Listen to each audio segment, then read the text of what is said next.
ஓம் ஸ்ரீ குருப்பியோ நமः. ஸ்ரீ மகாபரிவாச்சனம் மகாபரிவாச்சனம். இன்னைக்கு தெய்வத்தின் குரல் பாகம் 4ல் அத்வைதம் என்ற தலைப்பில் பெரியவா சொல்கிறத மேலே வாசிக்கிறேன். இது பக்கம் 756 ஆரம்பிக்கிறது.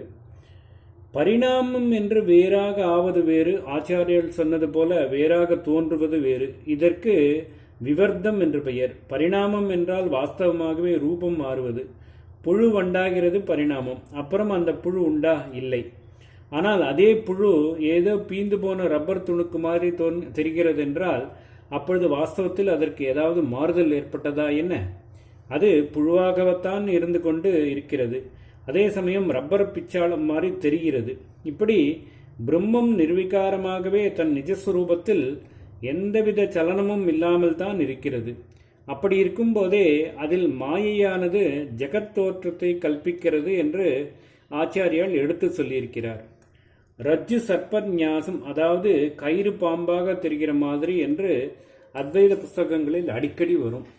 அத்வைதத்தின் அடிப்படையான இந்த கொள்கையை பிரம்மசூத்திரத்தின் அந்த பாகத்தில் தத நன்யத்வ மாரம்பண சப்தாதிப்யா என்று 14ஆம் சூத்திரத்தில் நிலைநாட்டி விளக்கி கொண்டு போகிற போதே நம்முடைய ஆச்சாரியால் இதற்கு மாற்று அபிப்பிராயம் உள்ளவர்களையும் மதிக்கிற மாதிரி அத்வைதத்துக்கு முந்தைய நிலையில் துவைத கருத்துக்களை ஒப்புக்கொள்ள வேண்டியதுதான் என்கிறார்.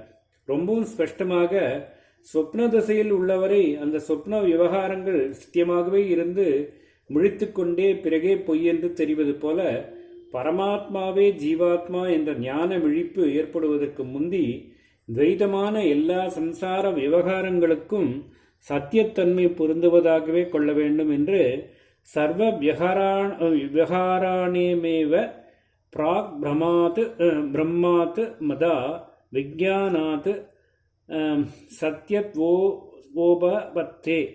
சொப்ன விவகாரஸ்ய பிராக் பிரபோததாத் என்று சொல்லியிருக்கிறார். இப்படி உள்ளதை உள்ளபடி ஒப்புக்கொண்டு ஆச்சாரியாலே விதித்துள்ளபடி புஷ்கலமாக, அதாவது பூர்ணமாக கர்மானுஷ்டானம் பக்தி உபாசனை பண்ணி அப்புறம்தான் மனசு போக பண்ணிக்கொள்வதற்கான ஞான விசாரத்துக்கு போக வேண்டும். அப்பொழுதுதான் உள்ளது உள்ளபடியே எப்பொழுதுமே இருக்கும் ஒன்றே ஒன்றான தத்துவத்தை அடைய முடியும். அத்வைதத்தை ஒப்புக்கொள்வர்களாச்சே துவைதமாக பண்ணலாமா? அத்வைதம் என்று நீட்டி முழக்கிவிட்டு கடைசியில் பார்த்தால் இவர்களும் நாம் பண்ணும் கர்மா பக்திகளைத்தானே பண்ணுகிறார்கள் என்று துவைதிகள் பரிகாசம் செய்பவர்களே என்றெல்லாம் யோசிக்க வேண்டியதே இல்லை. சத்தியம்தான் வேண்டுமென்றால் எல்லாவற்றுக்கும் துணிந்துதான் ஆக வேண்டும்.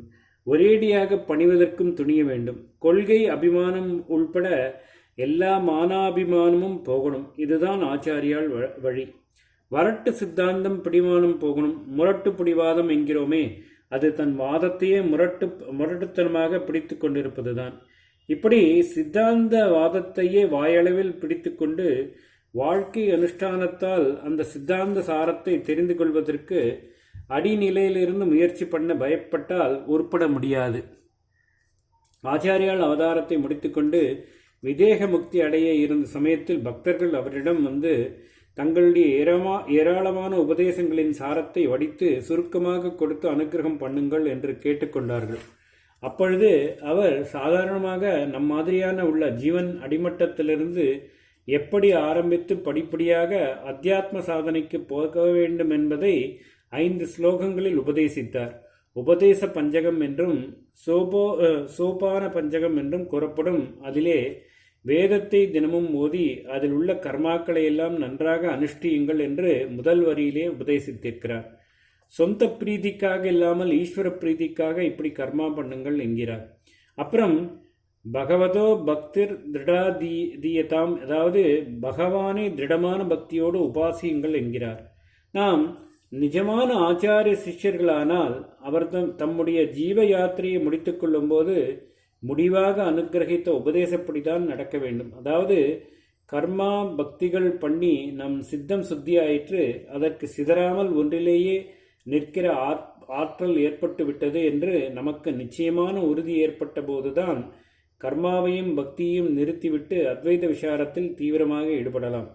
ஆரம்பத்திலிருந்தே அத்வைத லட்சியம் மறக்கப்படாதுதான். தினமும் கொஞ்ச நேரம் இது அத்தனையும் மாயிதான், துவைதம்தான், ஆத்மா ஒன்றுதான் சத்தியம், அது எந்த காரியமும் இல்லாமல் பரமசாந்தமாக இருப்பதுதான் என்று நினைத்து நாம் அப்படித்தான் இருக்கிறோம் என்ற பாவனைக்காவது சற்று நேரம் இருக்கத்தான் வேண்டும். ஆனால் அந்த பாவனை வாஸ்தவமாக வேண்டுமென்றால் அதற்கு கர்மா பக்திகள் பண்ணினால்தான் முடியும். பாவனை வலுக்க வலுக்க இவை தாமே விட்டு போகும். முதலிலேயே விடப்படாது. துவைதத்தை கொண்டே அத்வைதத்துக்கு போக வேண்டும். சரீரத்தால் செய்யும் கர்மானுஷ்டானத்தை கொண்டே கர்மநாசத்துக்கு வழி தேட வேண்டும். மனசை கொண்டு செய்யும் பக்தியாலேயே மனோநாசத்துக்கு பக்குவப்படுத்திக் கொள்ள வேண்டும். மற்ற சித்தாந்திகள் அத்வைதத்தை ஒப்புக்கொள்வதில்லை.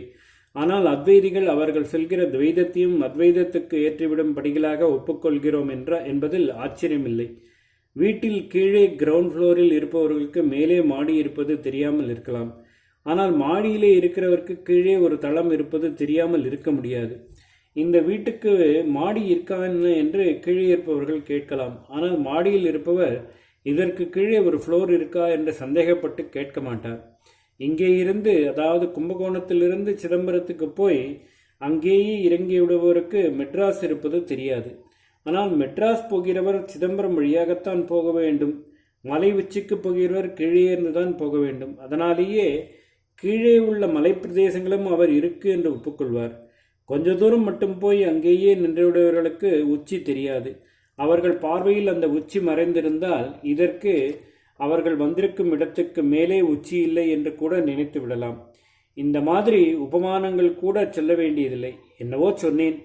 மற்ற சித்தாந்தங்களையும் அரவணைத்து தழுவிக்கொண்டு போவதே அத்வைதம். ஆதலால் இப்படியெல்லாம் சொல்வது கூட அதன் ஸ்பிரிட்டுக்கு ஏற்காததுதான். ஓம் ஸ்ரீ குருப்யோ நமஹ. ஸ்ரீ மகாபரிவாச்சரணம் மகாபரிவாச்சரணம் மகாபரிவாச்சரணம்.